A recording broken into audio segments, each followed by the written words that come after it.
আশিক রে আল্লাহ কই জিবরাইল শোনো নাও, তুমি আসমান সাজাও জমিন সাজাও, তুমি আসমান সাজাও জমিন সাজাও, সাজাও বেহেশত খানাম। ঈমানদার গণ জুলুস করো না।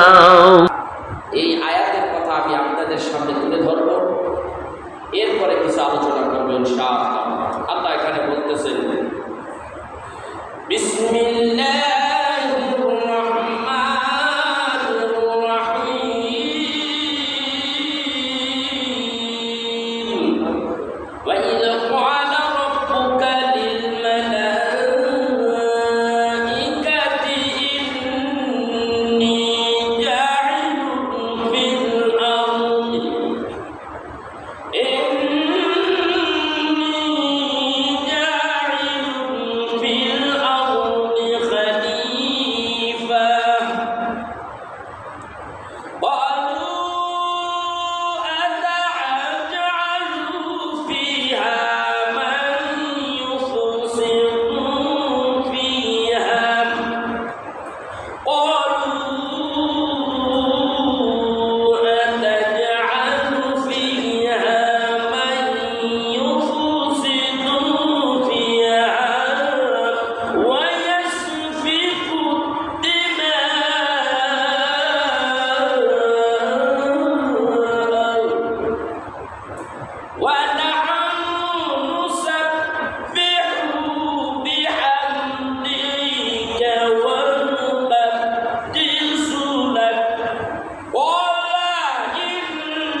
আল্লাহ তাআলা এই সূরা 30 নম্বর আয়াত অর্থাৎ সূরাতুল বাকারা 30 নম্বর আয়াতে আল্লাহ বলতেছেন, স্মরণ করো আর যখন তোমার রব এই জমিনে একজন খলিফা নির্বাচন করবে, এই খলিফা নির্বাচনের কথাটা ফেরেশতাদের মধ্যে আল্লাহ তাআলা জানিয়ে দিতে লাগলেন। আমি একজন প্রতিনিধি সৃষ্টি করব, জমিনে একজন প্রতিনিধি সৃষ্টি করব। তখন এই ফেরেশতারা সকলে বলে উঠল, রব্বুল আলামিন, আপনি একজন প্রতিনিধি এই জমিনে নির্বাচন করবেন, আপনি তো এমন প্রতিনিধি সৃষ্টি করতে যাচ্ছেন যারা মানব জাতি এরা এই জমিনের উপরে রক্তপাত ঘটাবে, অশান্তি সৃষ্টি করবে। তার চাইতে আমরা আপনার প্রশংসা, আপনার তাসবিহ তাহলিল করব, তাদের আর দরকার কি সৃষ্টি করার? আল্লাহ তাআলা ডাক দিয়া বলেন,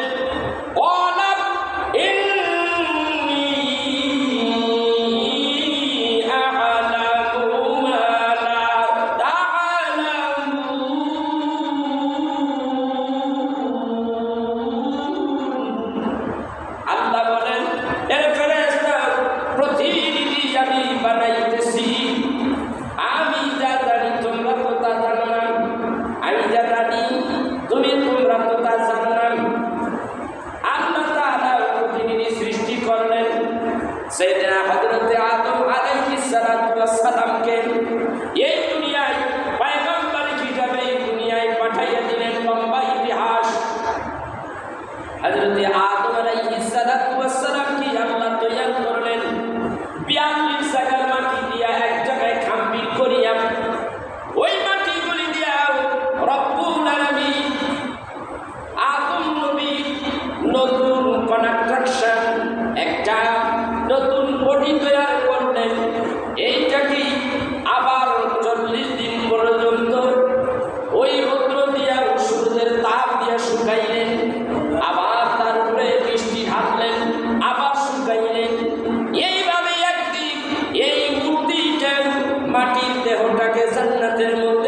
প্রথমই আদম নবী তিনি যখন ওই রূহ পাইয়া যখন জীবিত হয়ে গেল, তখন তার প্রথম ভাষ্য, প্রথম কথা, প্রথম ভাষ্যটা কি ছিল? যারা আছে কেন আছে জানা নাই? আদম আলাইহিস সালাতু ওয়াস সালামের ভিতরে মহান রব্বুল আলামিন একটা হাসির ব্যবস্থা করে দিলেন। আদম আলাইহিস সালাতু ওয়াস সালাম অমনি একটা হাসি দিলেন। হাদিস শরীফের মধ্যে আসছে, আদম নবী হাসি দেওয়ার পরে বলেন আলহামদুলিল্লাহ, আলহামদুলিল্লাহ বললেন, আওয়াজ দিয়ে আলহামদুলিল্লাহ বললেন। সমস্ত ফেরেশতারা জবাব দিতে লাগলো, আদম নবী গো আপনি আলহামদুলিল্লাহ বললেন জোরে, মানুষ আমরা শুনে ফেলেছি, এই জন্য আমাদের উপরে ওই হাসির জবাব দেওয়াটা ওয়াজিব হয়ে গেছে। আমরাও বলে নিলাম ইয়ারহামুকাল্লাহ। এই জন্য হাসিদাতা যখন হাসি দেবে আস্তে চুপে চুপে আলহামদুলিল্লাহ বলবে। যদি অন্য কোনো ব্যক্তি শুনে ফেলায়, আল্লাহর রাসূল বলেন ওই ব্যক্তির উপর ওয়াজিব হয়ে যায় ওই হাসির আলহামদুলিল্লাহর জবাব দেওয়াটা ওয়াজিব হয়ে যায়। কিভাবে জবাব দেবে? তারা বলবে আলহামদুলিল্লাহ। হযরত আদম আলাইহিস সালাম জান্নাতের মধ্যে থাকতে লাগলেন। বিশাল ইতিহাস তাফসীর ইবনে কাসিরের মধ্যে আসছে। বিশাল ইতিহাস আলোচনা করার সময় তো আমার নাই, কিন্তু এখান থেকে আমি কিছু সার কথা তুলে ধরব। আমরা কি অত্যাচার নিজের উপরে নিজে জুলুম করতেছি, এই প্রসঙ্গ নিয়ে আমি এই কথাটা তুলে ধরলাম। রব্বুল আলামিন আদম নবীকে জান্নাতের মধ্যে জায়গা করে দিলেন, জান্নাতের মধ্যে জায়গা করে দিলেন। এর মধ্যে হযরত হাওয়া আলাইহিস সালামকে সৃষ্টি করলেন। অনেক লম্বা ইতিহাস। আল্লাহ তাআলা ডাকতে বললেন তোমরা এই জান্নাতের মধ্যে থাকো, কিন্তু ওই বৃক্ষটার কাছে যাইও না। লা তাকরাবা হাযিহিস শাজারা, ওই বৃক্ষটার কাছে যাইবা না। এটাই একটা আল্লাহর হুকুম, আল্লাহর ওয়াদা। দেখি আমার সৃষ্টি আদম নবী আমার এই আইন শুনে কিনা। আমার ভাইয়া আদম আলাইহিস সালাতু ওয়াস সালাম ওই বৃক্ষের কাছে যাইতে পারে নাই। শয়তানের ওয়াসওয়াসায় পড়িয়া মহিলা মানুষ হযরতে হাওয়ার ওয়াসওয়াসা দিতে লাগলো। মহিলা মানুষ খুব তাড়াতাড়ি পৌঁছে যায়, ওটাই নিয়ে পৌঁছে যায়, ঠিকই না? আদমের কাছে গেলে এত তাড়াতাড়ি পৌঁছে যাবে না, যেহেতু সে পয়গম্বর। হযরতে মা হাওয়ার কাছে গেলেন, হাওয়ার কাছে যাইয়া এমনভাবে কথা বললো যে ওই ফল, বৃক্ষের ফল আল্লাহ খাইতে নিষেধ করেছে কেন জানো? ওই বৃক্ষের ফল যদি তোমরা খেতে পারো তাহলে এই জান্নাতে চিরস্থায়ী থাকবা, সুখে থাকবা, শান্তিতে থাকবা, না হয় একদিন বাইরে করে দেবে। তুমি কি জান্নাতে থাকতে চাও না চিরস্থায়ী ভাবে? বলে হ্যাঁ, কে থাকতে চাই। তাহলে ওখান থেকে ওই ফলটা খেয়ে নাও। ওই ফল খেলো, নিজের খালো, আদমকে খাওয়াইল। আল্লাহ তাআলা বললেন আদম তুমি নিজের উপরে জুলুম করো, এখন জান্নাতের ভিতর থেকে বের হয়ে যাও। জান্নাত থেকে বের করে দিলেন। স্বামী আর স্ত্রী দুই দেশের দুজনে পালাই।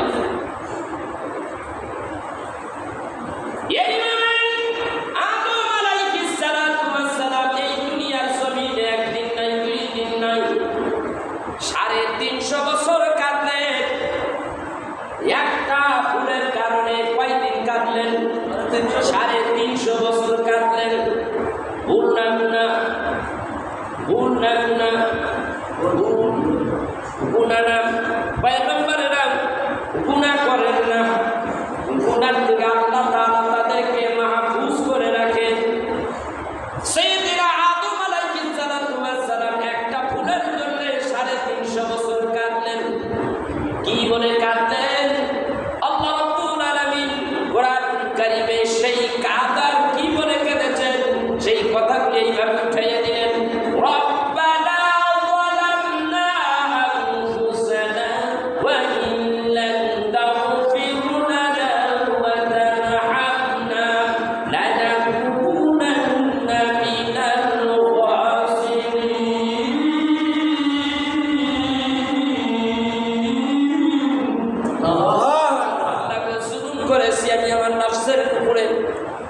হয়েই গেছে আল্লাহ।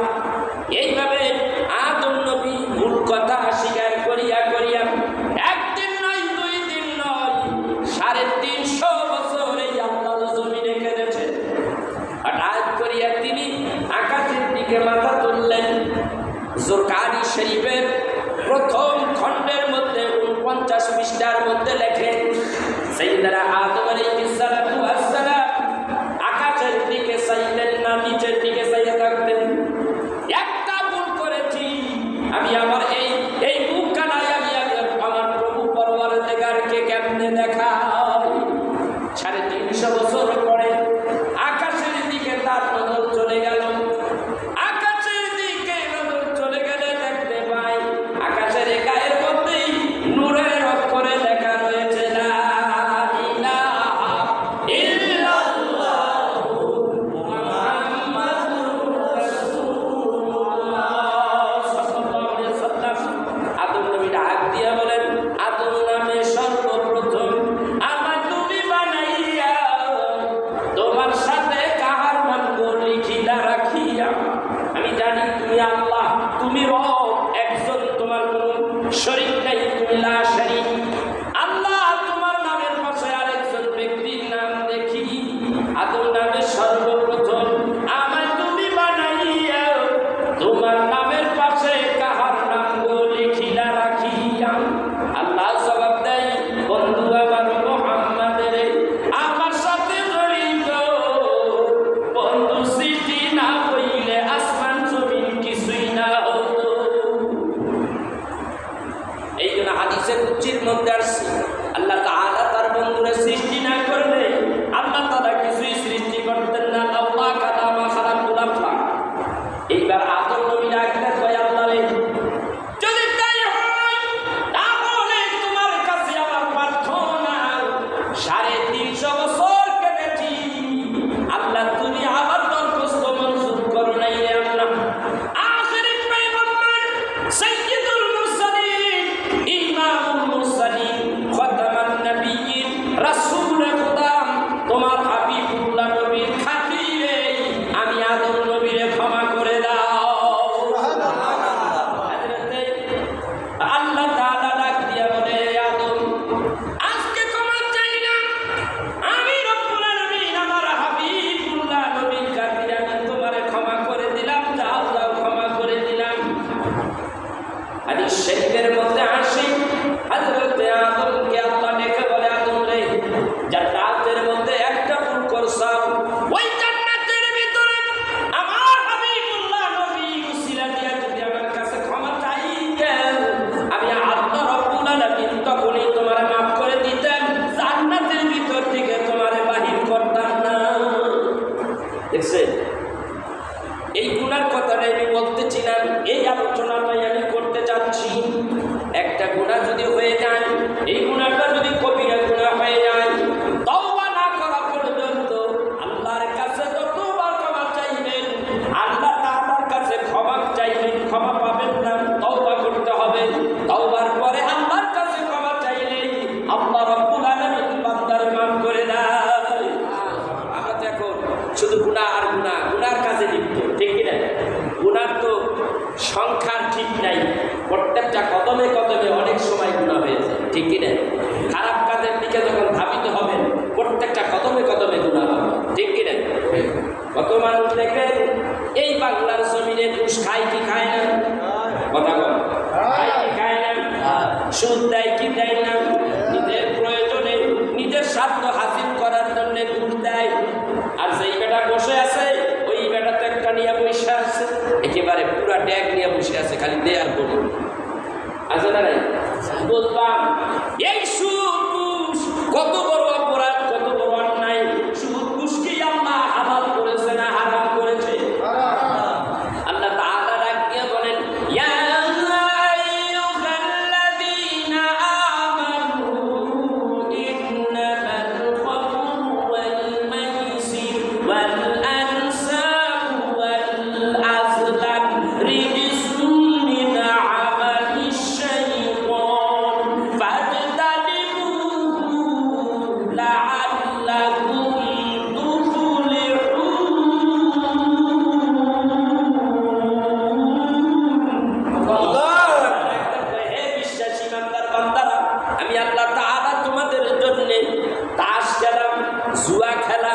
সুদ ঘুষের লেনদেন করা, মূর্তি পূজা করা, মদ্যপান করা, আমি আল্লাহ তাআলা এগুলি তোমাদের জন্য হারাম করেছি। এইগুলি হলো শয়তানের কাজ। এইগুলির দিকে যদি তুমি ফিরে আসতে পারো তাহলেই তুমি কামিয়াবি হবে। এই রে শুধু খায়, ঘুষও দেয়, মিথ্যা কথাও বলে, দুধে পানিও দেয়, আছে না নেই? মানুষ হইয়া মানুষকে ধোকা দেয়, এমন লোক আছে না নেই? এইগুলি নিয়ে কবরে গেলে অবস্থা খারাপ নেই। আর যদি এই অবস্থায় গুনাহ নিয়ে যদি দুনিয়ার জমিনের উপরে আপনি ফখর করে হাঁটেন, গর্ব করে হাঁটেন, নামাজ পড়েন, রোজা রাখেন, আল্লাহর কাছে দোয়া করলে দোয়া কবুল হবে না। কেন হবে না? মুসা নবীর জমানায় 40 বছর বৃষ্টি হয় না। কত বছর? 40 বছর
বৃষ্টি দিবেন না, বললেন বৃষ্টি দিবেন না। আমার এই কওমের ভিতরে, এই দলের ভিতর থেকে কোনো মানুষ বাইরে যায় নাই, ভেতরও আসে নাই, সব মানুষগুলিতে আমি আটকে দিয়েছি। আল্লাহ রে, ওই গুনাহগারের কারণে তুমি বৃষ্টি দিবা না বন্ধ করে রাখছো, এখন আবার বৃষ্টি দিলা কারণ কি? আল্লাহ ডাক দিয়া বলে, পয়গম্বর মুসা রে, যার কারণে বৃষ্টি বন্ধ করেছিলাম আমি আল্লাহ তাআলাও তার কারণে বৃষ্টি দিয়া দিয়েছি। আল্লাহ বলেন, ফালিয়াযহাবু কালিলান ওয়ালিয়ামকু কাসীরা।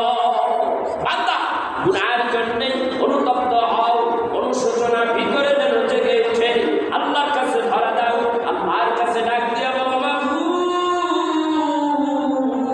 আমি গুনাহগার, আমারে মাফ করে দাও।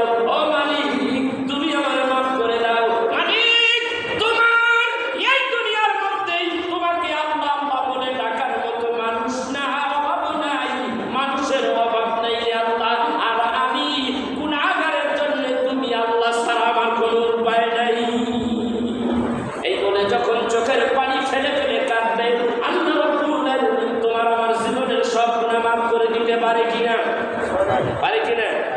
তওবা করতে হবে। আল্লাহ বলেন, বান্দা ওইভাবে যখন তওবা করবে, ইন্নাহু কানা তাওয়াবা, নিশ্চয়ই ওই মানুষটার তওবা আমি কবুল করে থাকি।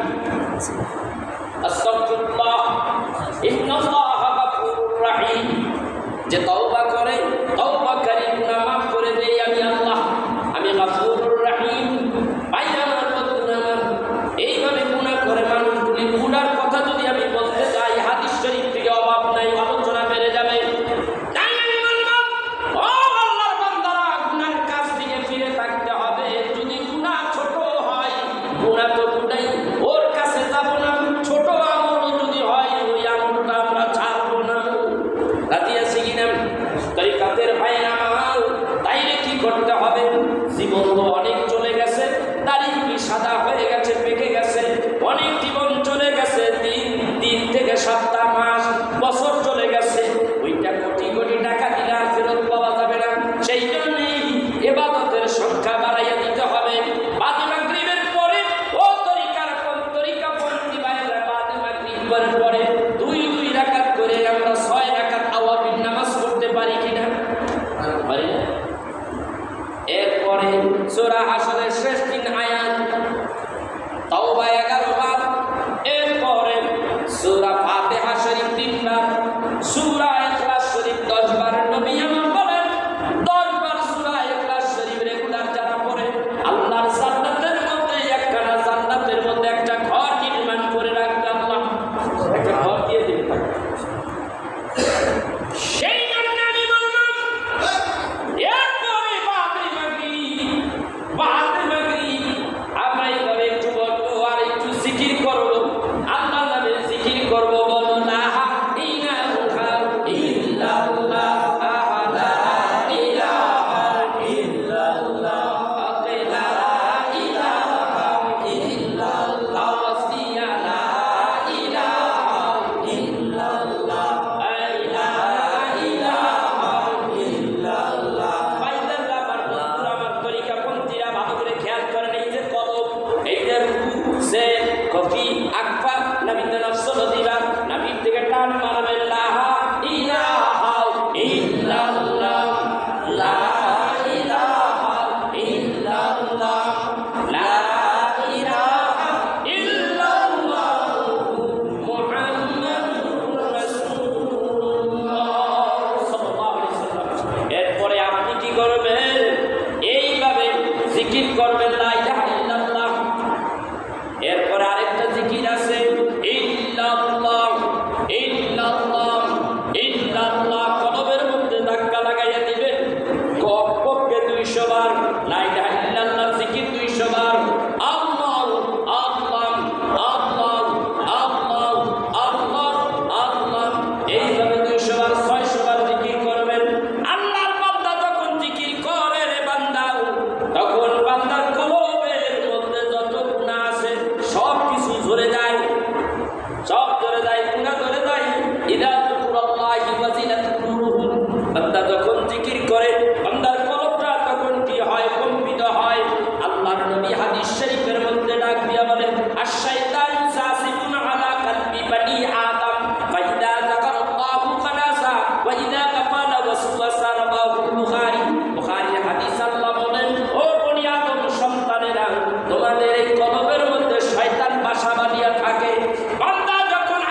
দুরূদ শরীফ 11 বার এইভাবে যদি করতে পারেন আল্লাহ রাব্বুল আলামিন আপনার ইজ্জত বাড়াইয়া দিবে, বুজুর্গ বাড়াইয়া দিবেন।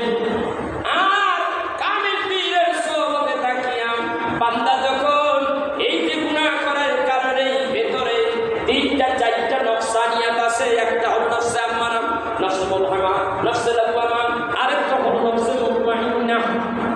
3টা নফসে আম্মারা এটা কাফের, এইটা কাফের আবু জাহেলের মতো, এর চরিত্র আবু জাহেলের মতো।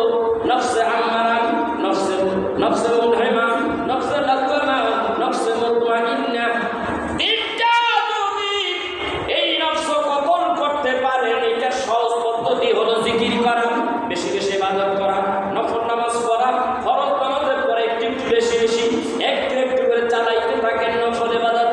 এইভাবে করতে করতে দেখবেন আপনার এই 3টা নফসানিয়াত কতল হয়ে যাবে, ধ্বংস হয়ে যাবে। এরপরে ওখানে আপনার প্রতিষ্ঠিত হবে নফসে মুতমাইন্না। আল্লাহ রাব্বুল আলামিন কোরআন কারীমের মধ্যে ডাক দিয়ে বলেন, ইয়া আইয়ুহাল্লাযীনা আমানু ইয়া আইয়াতুহান নাফসুল মুতমাইন্না ইরজিই ইলা রাব্বিকি রাদিয়াতাম মারদিয়ান ফাদখুলি ফি ইবাদি ওয়াদখুলি জান্নাতি।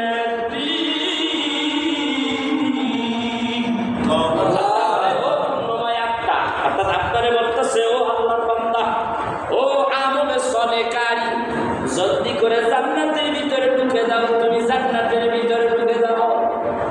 ভাইরা আমার, বন্ধুরা, এইভাবে যদি এই জীবনটা অতিবাহিত করতে পারি তাহলে আপনি আমি সফল হয়ে যাব। আর এই সারের নামাজের পরে কম করে 500 বার দুরূদ শরীফ পড়ব, নবীর দুরূদ, ইজ্জত আল্লাহর দরবারে আরো বেশি বেড়ে যাবে। আল্লাহর জিকিরের চাইতে নবীর দুরূদ যখন আপনি বেশি বেশি পড়বেন, আল্লাহ রাব্বুল আলামিন এত খুশি হয় বান্দার গুনাহ মাফ করে দেয়।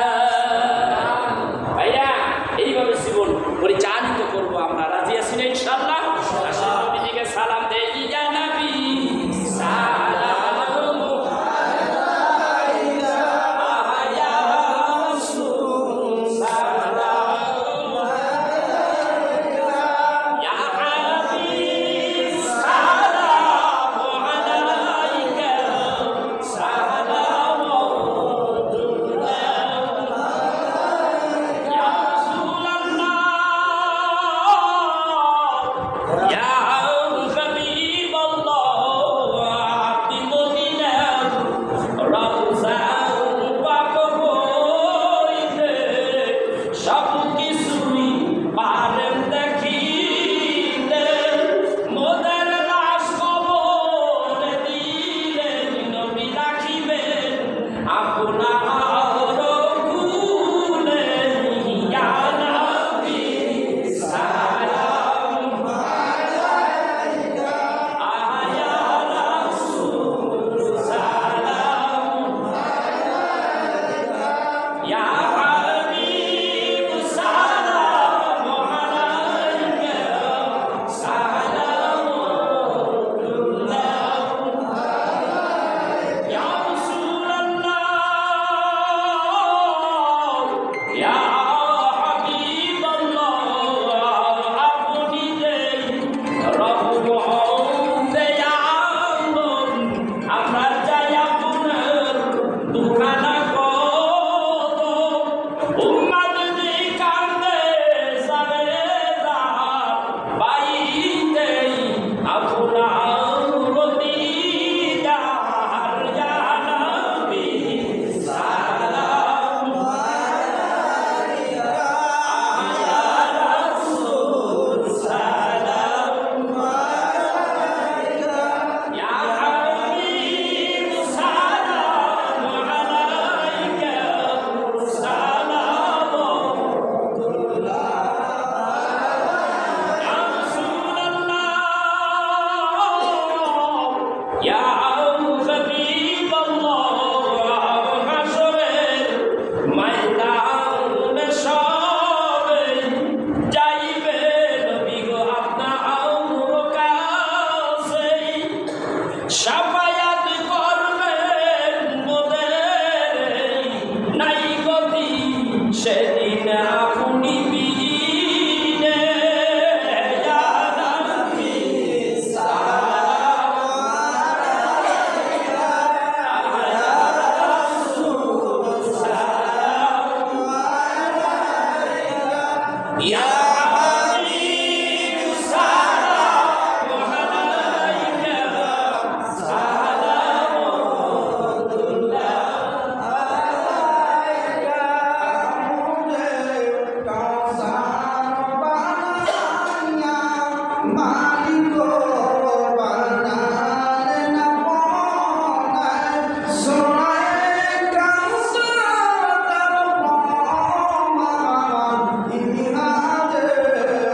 বেশি হয়ে যাবে। রব্বুল আলামিন আমাদের গুনাহ এত হয়ে গেছে, আল্লাহ পানি কণার চাইতে বেশি গুনাহ করে ফেলেছি, বাতাসের মুখ চাইতে বেশি গুনাহ করে ফেলেছি। আল্লাহ যত গুনাহ করি না কেন মালিক, তোমার অসীম রহমতের চাইতে বেশি গুনাহ করি নাই রে আল্লাহ রব্বুল আলামিন। তারপর তোমার কাছে ধরা দিয়েছি আল্লাহ, এই আমাদের গুনাহ, জীবনের গুনাহগুলি খবর তো মা বাবাই জানে না। যদি জানতো আর কোনোদিন ছেলে বলে পরিচয় দিত না। আমার গুনার কথা যদি ছেলে মেয়ে জানতো, কোনোদিন আব্বা কইয়া ডাক দিত না। গুনার কথা বিবি জানে না, যদি জানতো কোনোদিন স্বামী বলে পরিচয় দিত না। আমার গুনার কথা দেশবাসী জানে না, যদি জানতো দেশের ভিতর থেকে তারাইয়া দিত, দেশের সমাজে আমাকে জায়গা দিত না। রব্বুল আলামিন গুনার কথা কেউ জানে না, তুমি তো জানতে বাকি নাই রে আল্লাহ। গুনার বোঝা মাথায় লইয়া হাত বাড়াইছি, জীবনের গুনাহগুলি তুমি আল্লাহ মাফ করে দাও।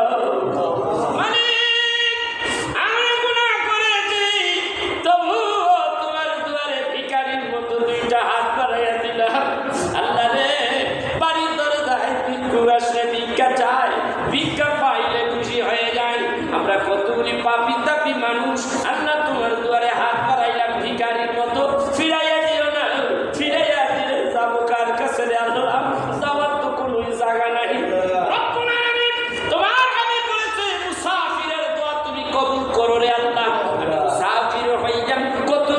তরিকতের ভাইদেরকে লইয়া আর দাঁড়াই না, আমাদের গুনাহগুলি তুমি মাফ করে দাও রব্বুল আলামিন। তোমার নাম গফুর রহিম। তুমি নাকি দাড়ি পাকা লোকদের হাত দেখলে শরম পাও। আমি কতগুলি দাড়ি পাকা লোকদের নিয়ে হাত বাড়াইলাম। আল্লাহ তুমি আমাদের দোয়া কবুল করে নাও, আমাদের জীবনের গুনাহগুলি তুমি মাফ করে দাও রব্বুল আলামিন। আলোচনা হলো বিলাদ দুরূদ হলো, হাদিয়াটুকু সোনার মদিনায় পৌঁছাইয়া দাও। নবীজির তাওজ্জুহ মোলাকাত একটু নসিব করে দাও। নবীজির আল্লাহ নবীজির আহলে বাইতের পাক মুবারক পৌঁছে দাও। সমস্ত সাহাবায়ে আজমাইন, তাবিঈন, তাবিঈন, সাহাবে সালিহিন আল্লাহ সকলের পাক পৌঁছে দাও। সমস্ত আম্বিয়া আলাইহিস সালামদের পাক মুবারক পৌঁছে দাও। এই তামাম দুনিয়ার মধ্যে যত পীর মাশায়েখ সাহেব তরিকার হাদি গাজী মুমিন মুসলমান নেককার যারা কবরে চলে গেছে সকলের পাক মুবারক পৌঁছে নাও রব্বুল আলামিন। আমার আব্বা হুজুর কিবলা আল্লাহ একজন ফুরফুরার বিশিষ্ট খলিফা ছিলেন, আল্লাহ দুনিয়ায় বেঁচে নাই, তার পাক মুবারক পৌঁছে দেন রব্বুল আলামিন। এখানে আমরা যারা হাত বাড়াইলাম আমাদের প্রত্যেকের মা বাবার রূপে হাদিয়া পৌঁছে দেন, আমাদের মা বাবাকে মাফ করে দেন, সেই সঙ্গে আমাদের মাফ করে দেন। এই দুনিয়ায় যতদিন থাকি রে আল্লাহ, আল্লাহ গুনাহ কথা, আল্লাহ গুনার কথা যখন অন্তরে আছে, আল্লাহ গুনাহ করার ইচ্ছা শক্তি তুমি আমাদের ভেতর থেকে দূর করে দাও। আল্লাহ বেশি বেশি ইবাদত করতে পারি এই ইচ্ছা শক্তিটুকু বাড়াইয়া দাও রব্বুল আলামিন। আজকের মজলিস কবুল করে নাও, আজকের মজলিস কবুল করে নাও আল্লাহ তাআলা। মক্কা মদিনা জিয়ারত করার তৌফিক দিয়ে দাও, আমাদের সকলকে তুমি মক্কা মদিনা নসিব করে দাও আয় রব্বুল আলামিন। আখিরি জামানা গুনাহ পাপের কাছ থেকে আমাদের ফিরাইয়া রাখো।